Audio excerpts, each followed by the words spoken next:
Hi, my name is Benny Johnson. As some of you know, I've been struggling with addiction. However, I decided to change my life and went into recovery. I started this podcast 90 Days Clean, and I want to take you along in my journey. What does lie ahead of me? Let me be frank, I do not know. Will I ever drink again? I do not know. This is how Stairway to Redemption was born. It is my search for answer in a real-time process of what is going to work for me. It is then my aspiration to help you figure out what's going to work for you. It is our journey together.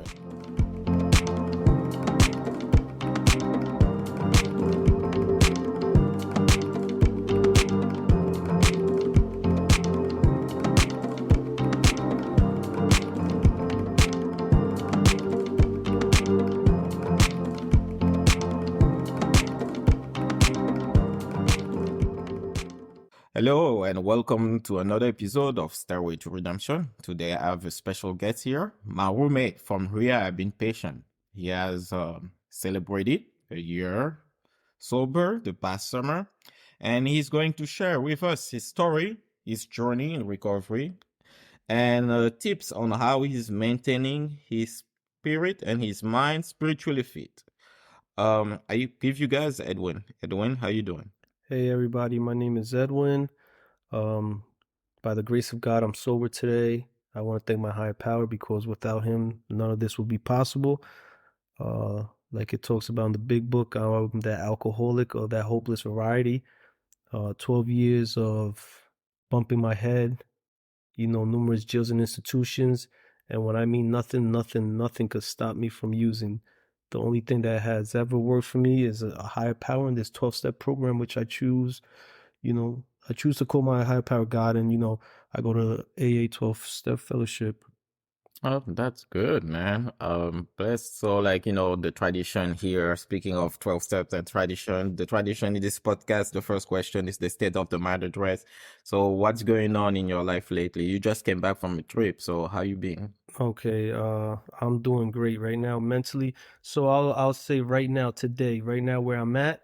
So I have 468 days sober, right? And and I'm free. And thanks to that freedom, I was able to do some business ventures and stuff, and I get to travel because I wouldn't be able to leave my neighborhood because I needed what I needed when I wanted it and when I needed it. And I will never travel. So thank God I traveled. And to be honest with you, on that travel, I was away for about 3 weeks. And over there, I really made no meetings. I didn't go online, any meetings online. I went to mass one time. And I say that to say this, that I got disconnected.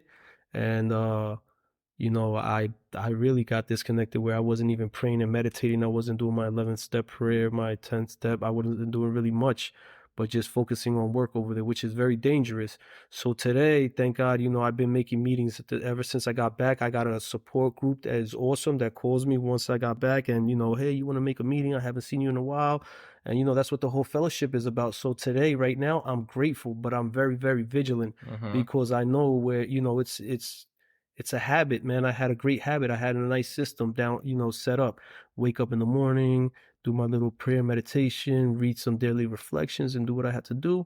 And slowly but surely, that kind of faded away. So now I'm trying to get back into the routine of doing that because, you know, my problem is those spiritual blocks between me and my higher power, man.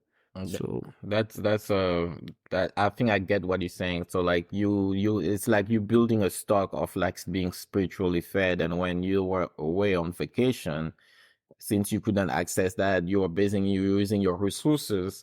But once you got back, you were like you jumped back on the horse just to make sure that that stock of how you say it, I don't know, that stock of good intentions of like that you reset your mindset to what it's supposed to be, right? exactly. Yeah, I get that. I get that. That's true because sometimes I mean I remember in the summer when I traveled in June to Canada.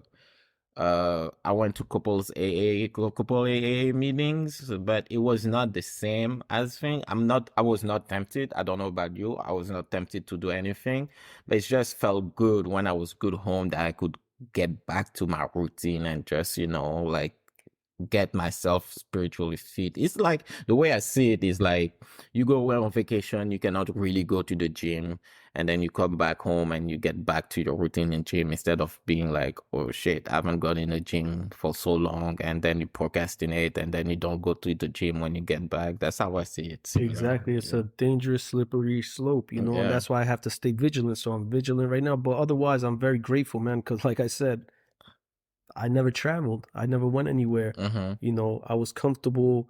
It's sad to say, but I was comfortable in jails and institutions. That's what I knew, the Yeah. revolving door of addiction.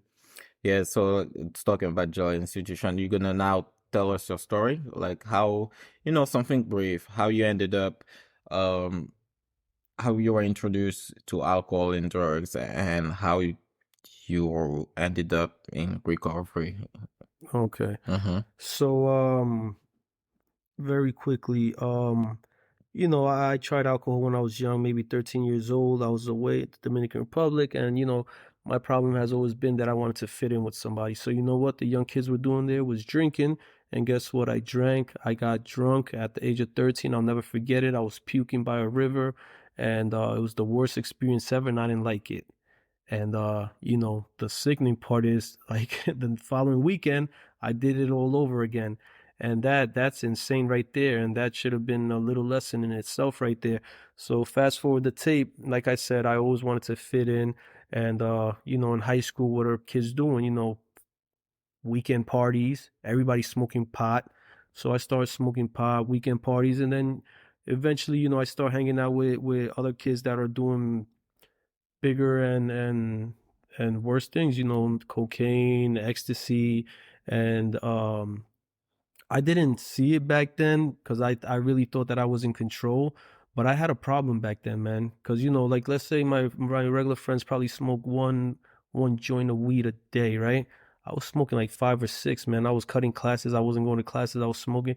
So there were like warning signs that I just didn't adhere to when I was younger. Mm-hmm. And at that time, I remember I had caught a robbery charge, and that was my first time in the system, and they put you in probation. And you know, right away I couldn't stop smoking weed. That was like a big red flag, and I didn't see it back then because you know it's not a big deal in the correctional.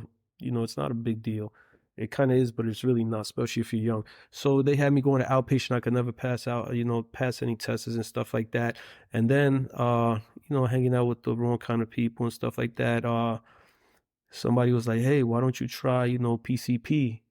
You know, it's just like weed, and they don't even test for it. At that time, they only really tested for coke, weed, and opiates. Mm-hmm. Not even opiates. I think it was just heroin.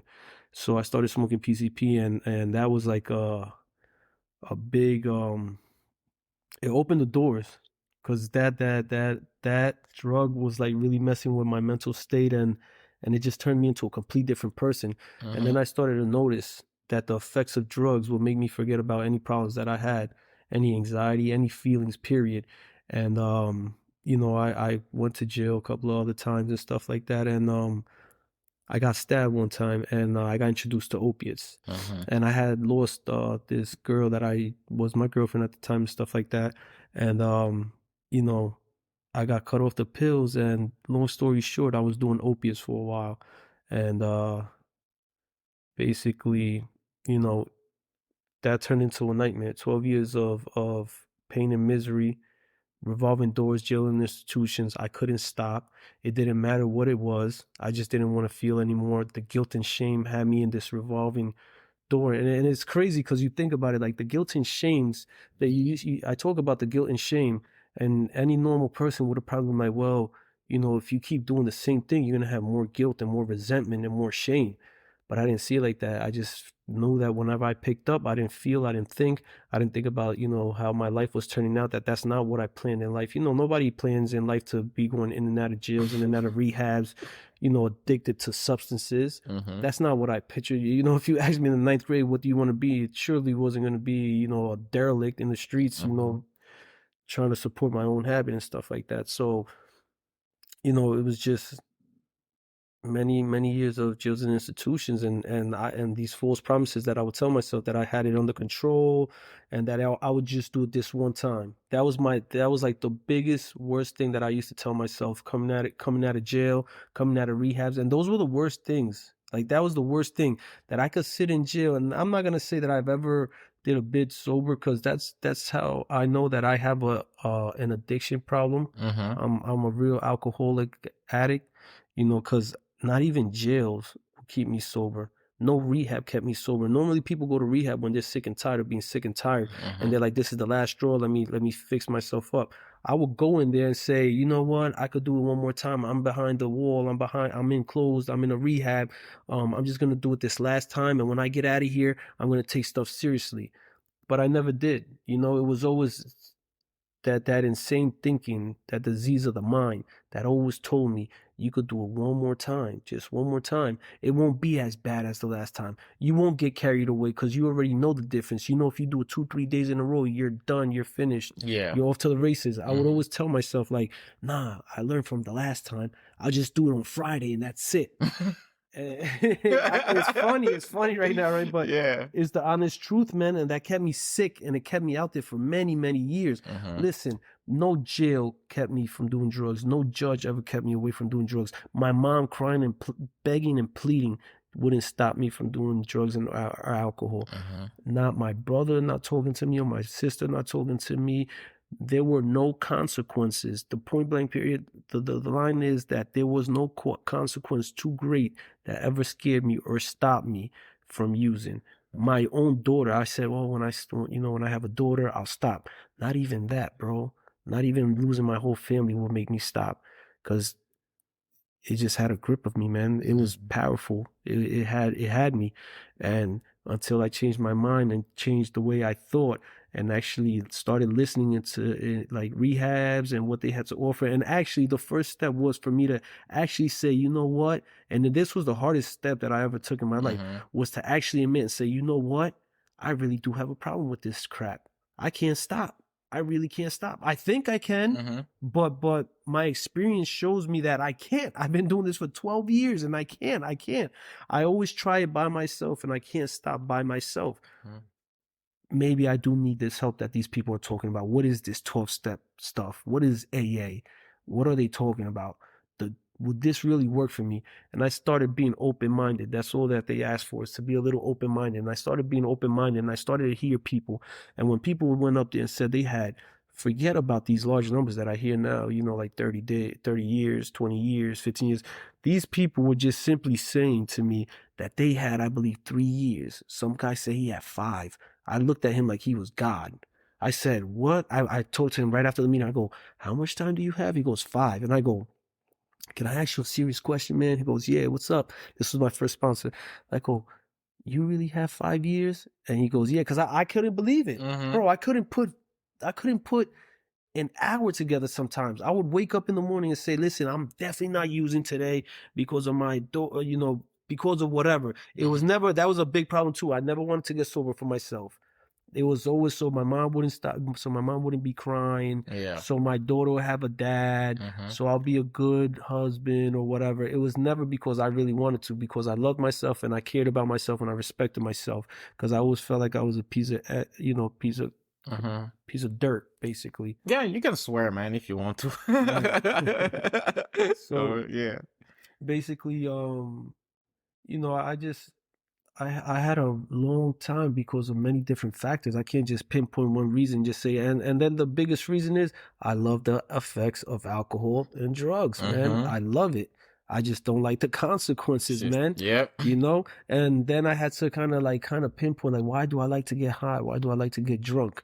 Why? Because I don't like to feel. I like to run away from my problems. I don't think that I'm worthy enough to live life on life terms. And the most important thing is that I really don't know how to live a sober life. It's foreign to me. I've never been sober since the age of 16. I've been smoking weed and drinking alcohol all my life, and it was just a new way of living, and I was scared. And I remember a counselor once said to my mom, he said, he's not going to stop because he's comfortable doing what he's doing. And I looked at him like, are you crazy? Mm-hmm. I'm comfortable going to jail, being on probation, and then coming here to freaking inpatient and outpatient. You guys think this is comfortable? And he's like, it's all you know right now. And I didn't understand that. That flew over my head because Yeah. I still, that was like probably like my second or third year of doing that. Mm-hmm. And I still needed to grasp what he was talking about, man. I was comfortable living that life because I knew that life. I Mm-hmm. knew that you go to jail for whatever, a couple of months. You come out, you'll be on probation. If you can't stay sober, they'll send you to rehabs, and you just keep doing that dance back and forth. And then here and there, they might send you to jail for 30 days because there's no open beds. And I just basically knew the system, like how bad can it really get? Mm-hmm. Jail. I'm not gonna do a lot of time depending on the crime that I did, and it's sad. It's a sad way of thinking and stuff like that. Never did death cross my mind. Never did death cross my mind. But the whole point is, the way I got sober is because I finally became open-minded. I Mm-hmm. became open-minded, and I started hearing the message, and I started hearing the message of hope. That if they could do it, and I would hear, more, in the beginning, it was all about war stories. Mm-hmm. Like if this guy was talking about how he did this and the way he did it and how much he did, that's what I wanted to hear, because I thought, oh my God, this guy's just like me. Mm-hmm. And then when he would talk about how much time he had, or not even how much time he had, but just that he's not doing that anymore, he changed his life around, and that if he could do it, I could do it. And I was like, maybe that worked for him, but it won't work for me. I'm special. I'm unique. Mm-hmm. But, after so many times, so much time, so much misery, so much pain, I finally gave it a shot. And it didn't work for me because obviously it's a 12-step fellowship, and I'll never forget that saying. It's a 12-step fellowship. If you're not doing the 12 steps, you're just loitering in AA. And I was just basically going to meetings, making coffee, and greeting people. Yeah. I wasn't doing any work on myself. Mm-hmm. But basically that's a quick rundown of my path for sobriety. Yeah, man, like, that's amazing. And like I like the part where you said about uh the part you said about the jail and institution were not enough to keep you sober, that you were like and that counselor said that you were like too comfortable. And I think like, what if I understood that correctly, there's a difference. You are comfortable, but it was not pleasant. It's not because you can be comfortable in something that's not pleasant because, like he said, like that's what that's like the environment you grew up, that's what and that's hard sometimes even for me to get out of my comfort zone to try to explore something, because this is what I know. This is comforting, like I know what to expect, I know what the results are gonna be, but like you know um it's hard because as human I feel like trying something different and the unknown or something is really hard to conceptualize, to be like, yeah, I'm gonna try this, but I don't know where it's gonna lead me, and that can be scary. What is it about this time in rehab that made you know tell you that this is the one? Like, I know you said like you were open-minded, but was there like something more powerful than that, like, or moments that you remember vividly? And please don't tell me it was me because I was your roommate, because I don't have that power. So Nah, like you saw how I was in rehab, man. hmm It's shameful to even think that I was doing stuff like that, but that's my truth. I was running around in there getting high, and you know, I was in there getting high, man, in the bathroom while you were in bed doing whatever you were doing, writing, doing whatever you were doing. You always do up to something, doing hmm some exercise, and I would always look at you and be like, "Damn it, man. How's this kid doing it? Why can't I do it?" And that was sometimes also when I was in the room by myself hmm and you were nowhere around. These people that I was in there with were nowhere around, and I was faced there with myself. And then I would hear a message in AA, and I'll be in the room by myself, and I'll be like, "Yo, what am I changing about myself? Why do I think that this time is gonna be any different? hmm Look what I'm doing. I'm doing the same old behaviors, man. I'm in here freaking, doing pharmaceutical drugs, about getting Suboxone from people, just doing everything there was in there, smoking crazy cigarettes. I wasn't really changing anything about myself. And for once, I really, really wanted to change. I really wanted to change. hmm I had gotten sober the year before, but I ended up relapsing. And I kind of knew what I had to do, and basically I asked myself, like, Edwin, are you willing to go any length to get sober? Are you willing to do anything, take any suggestions and do anything that these people are saying? Like, I already knew that I had to make 90 meetings in 90 days, and I didn't want to do that. Mm-hmm. I already knew that I had to take some type of home group and some type of commitment to stay active in the community. I didn't want to do that.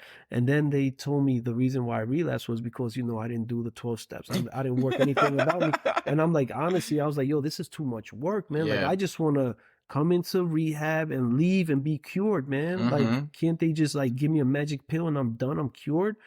And just everything what counselors used to say, all the exercises. I was emotional wreck in there, man. Like, I had a lot of therapy with different staff there. They really, like, helped me peel the onion. Mm-hmm. They started the process of peeling the onion and showing me that I was a person that, deserved more, man.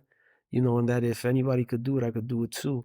I think it was just a combination of everything, a good roommate like yourself, the good messages that were being brought up there, and just like honestly being that little moment of clarity, man. That little moment of clarity that I'll be in the room by myself, and for some reason I never correlated how a higher power of God could keep me sober. Like, I didn't understand that. I was like, nah, man, I just have to have some willpower. Mm-hmm. I have to stop. I just gotta say no, like Nancy Reagan, just say no. And I was like, when I see these guys, I'm just gonna say no, and that's it. That's the answer. Yeah. And like, I just had to really surrender. That's where I was getting to previously, man. Like, that was the hardest thing I ever had to do. I had to surrender and really admit and look at my life and analyze my life, that my life was in total chaos. And it was because I thought I knew best and I thought I knew how to run the show. And I never wanted to listen to the counselors. I never wanted to listen to anybody in AA. I never wanted to do everything that I was supposed to do because I thought that I had the answers and I knew the shortcuts. Yeah. So I had to surrender, man. I really had to surrender. And I started surrendering by praying subconsciously. I didn't know that I was doing step work, but I was, praying at night, man. I was praying at night. I was asking God every night when you would turn off that light, I would look up to the ceiling and be like, God, please help me. Please help me. I can't do this. I don't want to relapse. Yeah, like you brought up some great point, like the moment of clarity. Me personally, when we were together in that room, I knew like you were doing something, but it was more of like your demeanor. Because like there was, if I may say, there was two versions of you. There was the you that I know that who's speaking right now, and there was the you who was in the yard and like running shit. It was like you were playing a persona outside. And I remember vividly, like you were like popular in the yard, to say the least. Like everybody were coming to you for anything from cigarette and stuff. And I remember one altercation that you had, because not only were roommate, we were also in the same group with the same counselor. And I remember with one fella of that group, you had an altercation about a chair or something. Like, he told you to move your feet during a meeting. And the guys in the back were like, "Oh, you're gonna let him talk to you like that?" And bro, man, I never saw you like that. But you flip a switch. You had like, now it's now or never. I need to switch in alpha mode. I'm gonna talk to this guy. And the man is like much older than us. He must be like in his 60s, man. Like, I wasn't scared that you were gonna beat him up, but like I was kind of surprised that. I'm sure if it had happened and those guys, like, the posse was not in the back, didn't say anything, you have let it slide. But because they were like, "Oh, what you gonna do about it?" You switch into, "Oh, I need to prove that I'm alpha male." And I'm like, that's what, like, I don't know if I asked you that before. And I'm like, yo, man, don't. Maybe addiction, obviously, drugs is your problem, but I noticed that your how you being perceived in the environment dominated by male, is very important to you. And I don't know if it's like you, maybe because you were in jail, or like how you were raised, but can you elaborate on that? Why is it for you to look strong and not weak in front of other men? I think it all boils down to, I think it's a little bit of it's being institutionalized a little bit. Yeah. Yeah, I think that has actually a lot to do with it, because I've just seen situations where if you let somebody take anything from you, your deck of cards, anything, just speaking on jail, not even jail, just anything, school, if you just let somebody know that you're weak, you know what, everybody's gonna attack you. And I really think that most of it comes from, like I said in the beginning, I'm a people pleaser. Mm-hmm. I found that out through the work, and I kind of knew that all my life. I wanted to be accepted. I wanted to be liked. I want to be that cool kid, and whatever it takes, I'm gonna do it. And like you're right. I know the incident you're talking about when those people, if nobody would have been around there and it Yeah. would have just been me and you, I would have just probably been like, yo, man, just watch your mouth. And I would have probably just walked off. Yeah. But, because I had people egging me on, like my insecurities flare up. Like I'm insecure. That's what it boils down to. I'm insecure about myself. I don't know who I really am. So I put in this fake persona of this person who I think that is what everybody wants to see and everybody likes. Mm-hmm. But at the same time, I think that it's big. It really boils down to I'm a people pleaser, and also because um, I don't know if I told you, but like just the way that I had chose to live my life. A lot. I was in affiliated with gangs in the streets and stuff like that, and in jails, and it's just a way that supposedly it was a fake persona the whole Mm-hmm. time, a fake person. I was just living for somebody else to be liked and to be accepted, because I didn't accept who I was, and that's basically what it really boiled down to. I see. Does that behavior sometime nowadays, now that you have like a bit of sobriety, does that behavior flare up sometime when you're exposed to certain situation like that, or the Edwin comes back up all of a sudden, or how you're able to tame that guy and be like, nah, not today. Like, No, of course. Listen, if I said that it didn't flare up and I didn't sometimes revert back to the old me and stuff like that, I'll be lying. okay. Because this is a new way of living. I've only Mm-hmm. been doing this for what, 15 months? Yeah. This is a new way of living. This is a new Edwin. I'm still figuring out who Edwin really is. Mm-hmm. And what do I go back to? Things that I'm comfortable, that aggression. I feel like, if I'm aggressive and I could intimidate you or something like that, I'm going to get things my way, which is a form of manipulation, which Mm-hmm. I'm, through the work, I noticed that I'm a very big manipulator as well and stuff like that. So of course it flares up, if my ego, when you attack my ego and my pride, it takes a lot, man, for me to really do what, the 12-step program wants me to do, which is pray on it, see where I'm at fault at it, Mm-hmm. what part did I play in it. But sometimes, it's just, I think, human nature, because it's progress, not perfection. Mm-hmm. I'm not going to tell you that I'm a saint, man, and I walk on water. I don't. But I don't react. Thank God, I haven't reacted physically violent, or I haven't done anything of Mm-hmm. that sort. But of course, my temper sometimes gets the best of me. And those are things that I need to check myself, and things that I need to work on consistently for the rest of my life. Yeah. I know I have anger issues, and that just goes from traumas that have occurred throughout my life. Sometimes I'm very defensive. Like I was explaining to you earlier, I got put on opiates because I had gotten stabbed. Mm-hmm. So I'm always on edge. I'm always on defense mode. It's just a trauma that happened to me. It's something that I can't control. It's like PTSD. It's something in that sense, like, Mm-hmm. just being on edge and stuff like that. But of course, bro, like I need to be vigilant at all times, because my attitudes and my behaviors are a big problem. Yeah, I can see that, and like, me personally, I think even I can be angry. My way of coping with that is being mindful of when those moments happens. That okay, I'm being angry. Why am I being angry? And try to trace it back and be aware and recognizing that this is how I'm feeling right now, and trying to let it flow.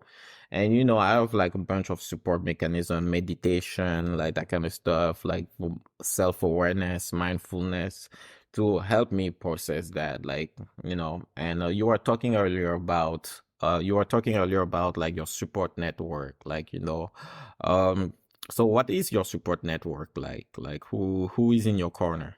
All right, so I'll just start. Let's keep it simple, like on AA level. Mm-hmm. My support network is, listen, you're part of my support network. The club, my meeting, my home Mm-hmm. group is Mm-hmm. everybody in there is my support network.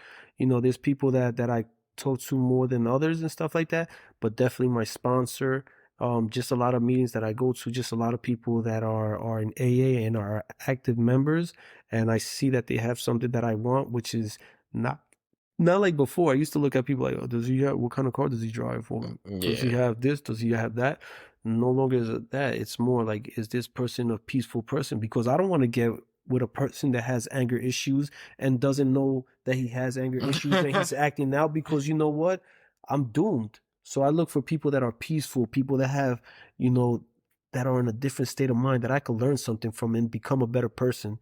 Those are the people that I have in my corner all the time, and just good friends, man. Like a lot of people that like it says in the big book, we are people that normally wouldn't mix. There's a Mm-hmm. lot of people that I'm friends with, like friends, like good friends. Like me and you were at least close in age. We Mm-hmm. kicked it off in rehab. I really never thought that I would see you again, honestly. Yeah. Yeah, but we're from Freeport. I was like, man, either he's gonna, I'm not you. I really kind of looked at it at me myself. I was like, man, I'm probably gonna mess up. This kid's gonna be doing good and see me a year from now. Yo, I came out of rehab, but you know, like you became a good support. You know, a Thank you. Thank you. good part of my support network. You know, like we make Mm-hmm. meetings and stuff like that. We stay in touch here and there and stuff like that. But also my family, you know, my wife, she's a big part. Yeah. She doesn't, you know, she knows that I'm in AA. She knows that without, you know, this or God, that I'm doomed. Mm-hmm. She's been there for 12 years of my life watching this. My mother, my father, my brother, basically my immediate family, they're a big support network, you know, very Mm-hmm. big.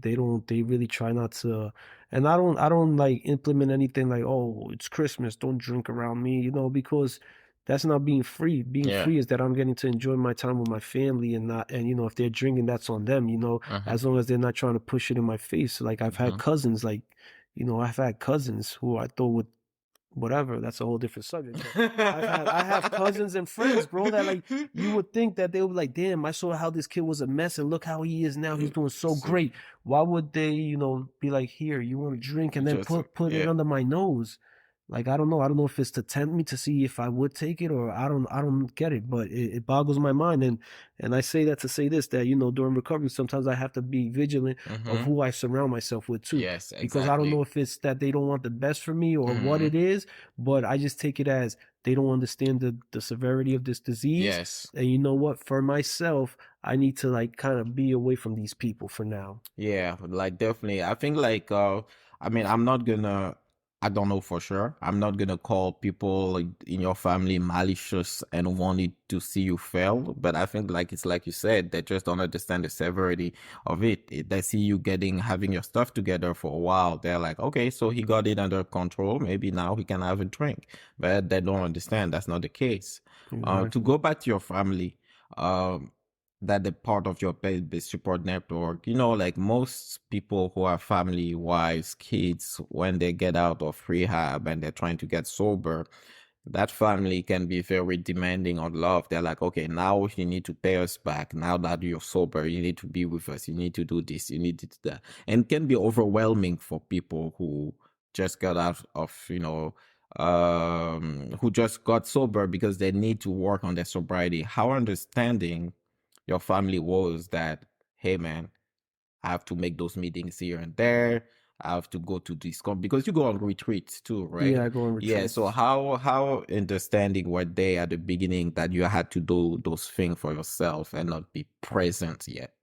Okay, I think I'm not gonna lie, in the beginning, like the very, very beginning, the first 30 days, they were like, you know, like, wow, he has 5 days, 10 days, 20 days, and they're like, just go, do whatever you want. Mm-hmm. But I would say probably around the 90-day mark, you know, like they're like they don't understand the severity of this, man. Like they're not alcoholics. They're not one of us. Mm-hmm. They think that, you know, like, oh, he put 90 days together. Maybe he could have a drink, or maybe it wasn't that bad, you know, but I know how bad it was. And, I remember, I won't forget that it was, my girl invited me to go to this is crazy. She invited me out east to go to a vineyard, Yeah. right? Yeah. And I look at her and I'm like, I was like, I was I don't know what I was feeling at that moment. I was like, "Are you serious? Are you serious? You're inviting me to?" And she was like, "Yeah, you don't have to drink." And I was like, "Listen, man, I got like 90 days, and you're inviting me to go watch you guys taste wine and drink wine." how do you think that's gonna make me feel? And they were not understanding that first. My girl was not understanding that first. I had to call my sponsor, bro. I was mad that day. That was like a very close call day for me. Mm-hmm. And I had to make a meeting and, just that was a little crazy. And nah, it's true, man. Like everything's not, like you don't just get sober and everything's just great. Mm-hmm. Like you said, like your family sometimes puts expectations on you. And then, there's been times that I'm like, oh, I got 6 months and I'm waiting for this pat on the back and they're just like, great. Or they don't even say nothing. They're like, I show them the little keychain, whatever, the little coin, I mean, and they're like, okay, okay, you got 6 months. Like in other words, like you should have been doing this the whole time, you dummy. Mm-hmm. And like they're very supportive in the sense that yes, they let me go on retreats and they do bend over backwards. Like right now, they know that I'm here with you and they don't bother me and they know that I need to do this to stay spiritually fit and stay Mm-hmm. sober. There's things I have to give back. I have to do certain things. But I think that and I'm like I said, I don't know anything right now, Mm-hmm. but I'm trying to figure things out, and I just think that it all boils down to a healthy balance, man. Like I didn't get sober late. Like, listen, this is my biggest thing. I talked to my sponsor about this. I was out there actively using, right? And I neglected my whole family. Mm-hmm. I didn't get sober to neglect my whole family. Like I didn't come into AA so AA could be my life. I came into AA so AA could help me get my life back. Yes. Mm-hmm. So it's it's a touchy subject, I feel like, but it's a healthy balance, man. And anything I put in front of my recovery, I'm gonna lose. So if I put my family in front of my recovery, I'm gonna lose my family. And I try to explain that to them, and that's the only time that they really understood what I meant. I said, listen, I don't have to make a meeting today, like you said. But if I don't make a meeting today and I don't make one tomorrow and I don't make one the day after, I might relapse. And they're like, you really are, they don't understand. They're like, you really thinking about using again? I'm like, nah, I'm just telling you that there's things that I should be doing. I'm not saying I'm going to make a meeting every day for the rest of my life. Yeah. But, like I have to do this right now. This is what I need. And don't worry, it's just an hour out the day. After that, you got me for the other 23 hours. And that's how sometimes you have to break it down to your family. Like, listen, it's just 1 hour out of my day. Maybe 2. If I get there early and stay there late, maybe 2 hours. But you got me for the other 22 hours. Calm down. That's interesting. Yeah, if you break it down like that, that makes sense. But oh man, you just brought up a great point about like, AA helping you get your life back, not AA not being your life. And you even mentioned it earlier when you were talking about before when you were in the rooms, you were just making coffee, going there, you were just a body that was there. And we have a friend in common, Jay, who spoke at your anniversary. Yeah. And who's now my sponsor because thanks to you, I met him and we share the same philosophy that like, the triangle of AA, you have the steps, you have the fellowship, and what's the last part again? God, service. Service, the follow. And the three of us, it's fair to say that we think that people get too caught up in the fellowship and just see it as like their whole life and like hang out there and like, if they don't see you for two days in a row, they'd be like, oh, he's probably somewhere off the races, relapsing. But like, I'm gonna talk about me myself personally. I said it so many times, I don't like those kind of environment where like people need to think all alike or like, that group of Mass Effect of people when they're together. So that part of the fellowship for me makes me, annoys me a little bit that like, oh, you need to go to the diner after, like, like the diner idea is fun, but man, I went to the couple diners, it was so boring. So like me, I expect, we know what we all have in common, that we are all in recovery. The diner for me is an opportunity to know more about you, what passionates you, what at a different level. Exactly. But like people want to eat, live, breathe, sobriety. It's all about at the diner. Oh, did you go to this meeting? Oh, this like Buffalo Bill is celebrating 50 years. Like this guy relapsed. Like what's your stand on that? And how do you protect yourself from it's not just the gossip, but like how would I put the name on it? The nonsense of, that part of the fellowship. So I definitely understand what you're saying and stuff like that and where you're coming from. Honestly, I'll be honest with you. You know how I do that? Yeah. Like I said, I pick different people from different meetings that have something that I want, that they're talking the language that I want to hear. Mm-hmm. That they're not just telling me like, listen, like you just said, you brought up a great point. Like, oh, you're not making a meeting. You know, you're not making a meeting every day. You're gonna relapse. Da, da, da. You know, I want solution-based people. I think that's the best way to say it. I want people that are living in the solution. You know, because it's great to make meetings. It's great to go to the picnics. It's great to go to anniversaries and diners and sometimes pool parties or whatnot. But like you said, it's basically just to connect on a deeper level, like just to get to know the persons and the Mm-hmm. individual and stuff like that. But listen, I really go to meetings to hear the message of freedom. Mm-hmm. That's all I care about is the message of freedom. Everything else is so basically I don't run with cliques. I don't run with groups. Yeah. Like if you tell me right now, Edwin, I make this meeting Sunday and I make this Monday, Tuesday, Wednesday, Thursday, Friday, these are the meetings I make at these times. I'll say good for you, Benny, but that's not the meetings I make. You know, I'm Mm-hmm. not being a follower. Everything that I used to see, like everything that I see in my step work that I was a people pleaser, a Mm-hmm. follower, you know, just just living for somebody else to meet somebody else's expectations. Well, guess what? It's a new way of living. It's a new life. This is a new me. Guess what? I'm old. I'm done with the old and I'm in with the new. And the old was I would have followed you around. I would have went to all the meetings you told me Mm-hmm. to go to, and I would have went to all the events you told me to.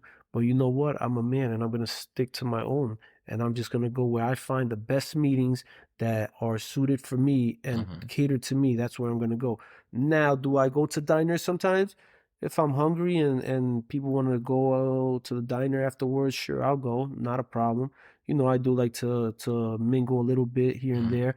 But like I said, I have AA friends like me and you. We stay in touch. We Yeah. hit each other up here and there. I Mm-hmm. don't call you every single day, you know, because I know you have a life and I have a life too. Yeah. And it's just the honest truth, man. Like, you know, I have a life. Thanks to Mm-hmm. AA, I have a life, man. I don't need I don't need AA to be my life. I don't need AA to be my life. AA is part of my life, Yeah. just like my family is part of my life, just like my work is part of my life. Mm-hmm. AA is very important. It's very, very important, but I don't see it as like, you know, we the people that I usually, you know, mingle with and like Jay and Mm-hmm. all the people he mingles with, my sponsor. You know, the message is freedom, man. I don't have to worry about that. If I don't make a meeting for the next 7 days, I'm gonna relapse or I'm doomed. Mm-hmm. Because the meetings are not what keeps me sober. Me setting up the chairs or making coffee is not keeping me sober. Yeah. Me hearing your message at this meeting or following you around to all your meetings, that's not what keeps me sober, man. Like what keeps me sober is 12-step meetings, Mm-hmm. God, service. I go to these meetings to serve, more to give back what I was freely get. What was given to me freely is what I'm doing. You know, I just messed that whole up thing up, but basically, you know, No, this I was given understand to what me you're saying. freely. Yeah. This was given to me freely, right? So Yeah. I try to pay it forward, man. I try to Mm-hmm. pay it forward. That's why I go and speak at rehabs. I feel like that's way more important. Me going to rehabs and speaking and sharing my truth and saying like, listen, man, if I if I was this hopeless derelict basically with a roof on top of his head because my parents never kicked me out the house, enabling in a way. But you know, if I can make it, man, you guys can make it too. Yeah. You know, and I think that that's more. I do more service, and you know, I just Speaking of service, you said you spoke at the rehab recently, the one we went to, right? You spoke no. there? I'm actually speaking this Friday. Oh Actually, shit. yeah, I'm going back there to. I told myself I've been asked many times, and I kept telling people like I don't want to go there because I know it's only 90 days, I think, or 6 months. I think you could go up there and speak. 90 30, 90 days. days to just go up there, right? And I think Yeah. you got to be there a certain amount of time sober to speak. I think I forgot. Yeah. I Eh, think it's 4 months or something. something like that. I Yeah, think it's like yeah. 6 or under that, something like that. So I always told people like, listen, I want to have a year under my belt before I go back there Mm-hmm. because I want to prove to myself that I could get Mm-hmm. that miracle year. I never got a miracle year. This is the first time in my life I've had a miracle year, you know, and I'm holding on to that. And you know, because of my trips, I've been going to Dominican Republic Yeah. so much this summer that it just happened to fall on now, the 15 months later. Yeah. And it's such a blessing, man. I can't wait to go there. But I've spoken at other rehabs. I spoke at NUMC. I spoke at South Oaks. Yeah. I've been getting around here and there. That's funny, like you brought up that year, that miracle year. I understand the milestone of having a year. So like how did you feel when you hit that year? Was that like ooh boom magic? I'm like Superman. I don't know. Yeah. What Yeah. does having 1 year sober means to you? Yeah, that felt, listen, to me, it meant the world. Yeah. To me, it was the best thing in the world. The best thing in the world, because I never had that. Like I said, no jail. I've been away for 16 months. And I was probably sober there maybe 1 month, maybe 2 months, because nothing was coming into jail at that time. Mm-hmm. But nobody could force me to be sober. So for me, it was the biggest accomplishment in my life. It was bigger than graduating college. It was bigger than anything that I've done in my life. And you know what humbled me? When I asked my daughter the night before, I go, so you guys are going tomorrow to I knew my wife was going. I knew Mm-hmm. my parents were going. I asked my brother and I asked my kids. I said, you guys are going tomorrow to my anniversary? I asked my kids first, right? They go, what's tomorrow? And I go, what do you mean? You don't know what tomorrow is? Like I don't know, like it was a birthday, like they're supposed to know that. And they're like, what's tomorrow? And I was like, my 1 year anniversary. And they're like, oh, good job. And I was Holy like, shit, little mad shit. cold. I was like, look, I'm probably talking about a resentment right now I have from them, and I didn't even know it. Those little shit. Yeah, they're like, oh, good. And I was like, and I look at my girl was like, like, oh, come on, guys, be nicer to him about that. And I was like, and then that's when I remember all these tools and all these things that you hear at meetings and you hear everywhere. Mm-hmm. Like one of the tools I used is, like I've always heard this at meetings, like you can't expect somebody to like pat you on the back because you should have been doing this the whole time. Like I should have been a father. I should have been there the whole time. I shouldn't have been going in and out of jails and in and out of rehabs. I should have been there from day one. So Mm-hmm. now I want them to acknowledge that I'm doing the right thing. Mm-hmm. That's not how life works. Yeah, You know? I heard an expression in rehab like that. It's called, you should not get credit for not kicking the dog because you're not supposed to kick the dog in the first place. Exactly. Yeah. Exactly. And my brother, he was like, yo, man, what time is it? I was like, at 8:15 in the morning. He was like, where? I was like, in Long Beach on the beach. And he's like, nah, man, you're bugging, bro. That's mad early. That means I got to wake up like at 7 or 6 on my day off. Nah, I'm not doing it, bro. Maybe next year, but not this year, bro. And in my head, I'm like, yo, bro, it's my first year. What do you mean next year? Next year will be 2 years, God willing. I don't care about two. I care about one. Yeah. So when I got to the beach that day, man, like I just had to humble myself the whole time. When I woke up that day, I was so happy. I was thrilled. I knew it was my big day, Mm-hmm. but I had to humble myself and I said, yo, I got here. I made it. What is different about it? What's the difference? It really isn't any difference. It's just one more day under my belt. Mm-hmm. I just have today. It just happens to be that I had 12 months in a row, but it was really not a big deal. I kind of really thought that it was going to be like fireworks and balloons and this and that. Golden watch, and we were going to go to like a sober club and we are going to dance the night away or something like that. They're going to give you a jacket with like 1 year on it. Exactly. And it was like the most humbling thing because a lot of people kept, a lot of people that showed up to the meeting that they had time and stuff like that and they were part of my process. They asked me, they said, so how's it feel to have a year? And it threw me back and I go, it feels just like any other day, man. It feels like just any other day, man. But, in my heart, I felt very happy. I had accomplished a year, but it doesn't mean nothing like that. The point I'm getting to right now is, I forgot to say this. I realized that if I went out the next day, that all meant nothing. Yeah. So I had to stay humble. I have to stay humble and just be like, listen, I just got today. Yeah. I don't care how much time and that's not a lot of time. I'm saying how much time, but like I just had to stay humble because if I relapsed the next day, that was all a waste. Yeah. Not all a waste, but you know what I mean? Like it was just like, for what? What was that for? Like that big party for what? Yeah. So like that's why me personally, I've somewhat of an issue with the day count. I understand what the principle of day counting is. It is it's a self-esteem booster to show you that they acknowledge to say. But me personally, I just remember the day I failed, because I had 7 months first and some change. I was day counting. Every day I was sharing my day count at the meetings. And then when I fell, even if I went out for 1 day, man, losing that day count was like affected me a lot. I'm like, now I'm starting at zero.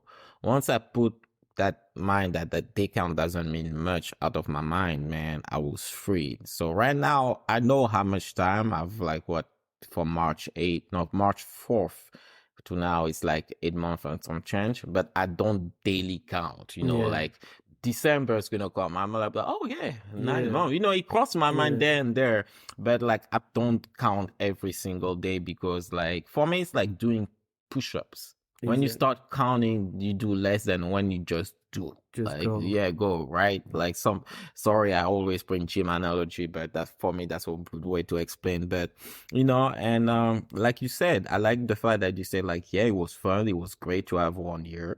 But the fact that my family didn't think it was a big deal of it reminded me that, hey, yes, it's not that big of a deal, It's keeping that mindset that you always have and that you have right now. That's amazing, man. Um, we're reaching the conclusion of our interview, and I'm gonna give you the floor. What would you like to say to somebody who, like you, thought that they were probably doomed, that they try everything, that they're like maybe in a cycle of like institution, jail or something?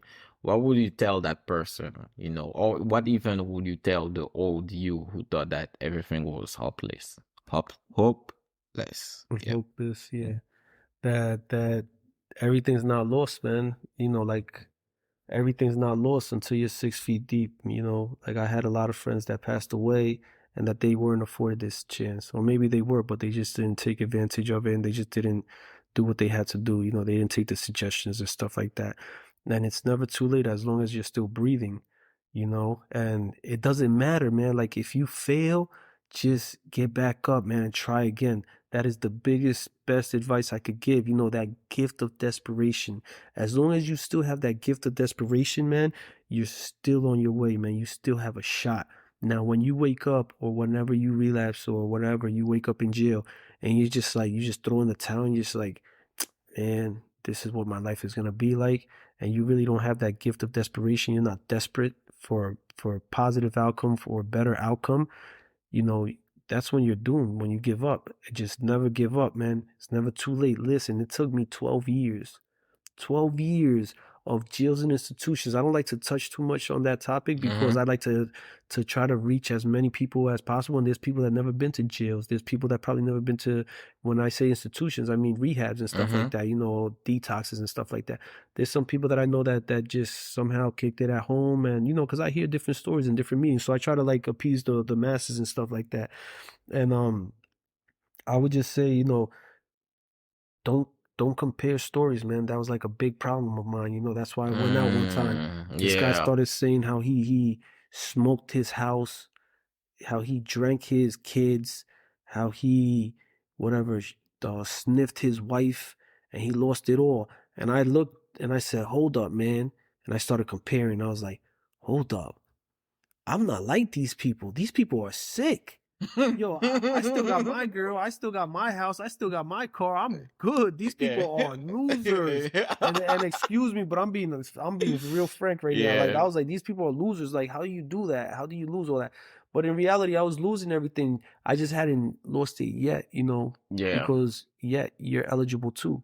I'm eligible to lose it anytime, right now, today, tomorrow. God forbid, but it's real talk. Yeah. And I would just say never give up, man. It's how bad do you want it? Like, how bad do you want it? And the biggest mistake that I kept making over and over was my biggest dilemma, the biggest problem I had was I kept trying to do it for somebody else. It was never for myself. It was because my daughter needed a dad. It's because my wife needed a husband. It's Mm-hmm. because my parents needed a son and they needed to walk up with their head high. It was never because I thought that I was that I never thought that I was worthy of love and Mm-hmm. respect. I think that's what it boils down to. I never thought that I was worthy of love and respect. That I never thought that I could amount to anything. That my life was always going to be shameful and guiltful, full of shame and guilt because I had messed up. I'd been to jail.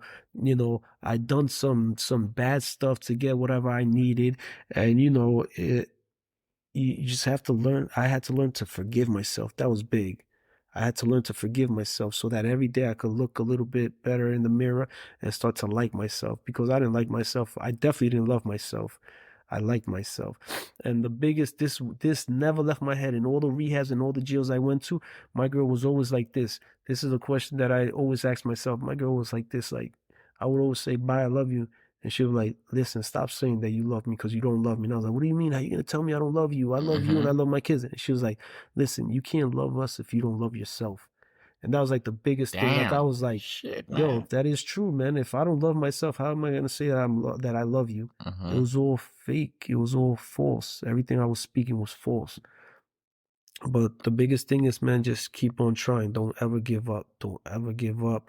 Because sooner or later, man, God will touch you or something will happen in your life where you will eventually stop doing what you're doing, stop living in that revolving door, that vicious cycle, that mental obsession that you need something right now because the anxiety is too crazy and the depression is driving you nuts.